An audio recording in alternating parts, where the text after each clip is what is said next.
February 20, 2019. The first reading, Genesis chapter 8, verse 6 to 13, verse 20 to 22.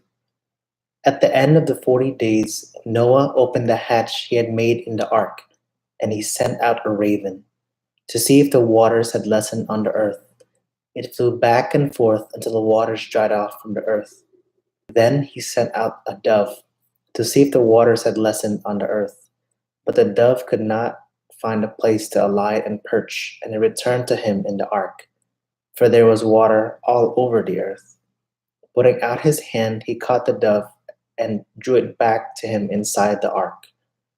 He waited 7 days more and again set the dove out from the ark.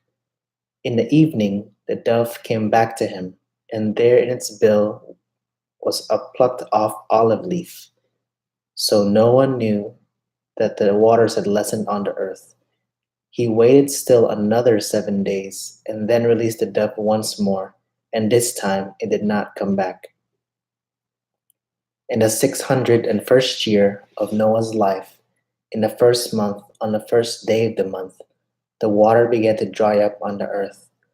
Noah then removed the covering of the ark and saw that the surface of the ground was drying up.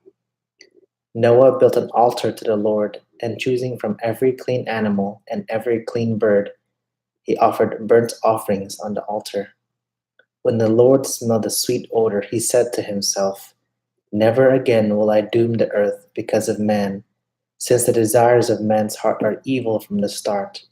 Nor will I ever again strike down all living beings as I have done, as long as the earth lasts, seed time and harvest, cold and heat, summer and winter, and day and night shall not cease." The Gospel according to Mark chapter 8, verse 22 to 26. When Jesus and his disciples arrived at Bethsaida, people brought to him a blind man and begged Jesus to touch him. He took the blind man by the hand and led him outside the village. Putting spittle on his eyes, he laid his hands on the man and asked, "Do you see anything?"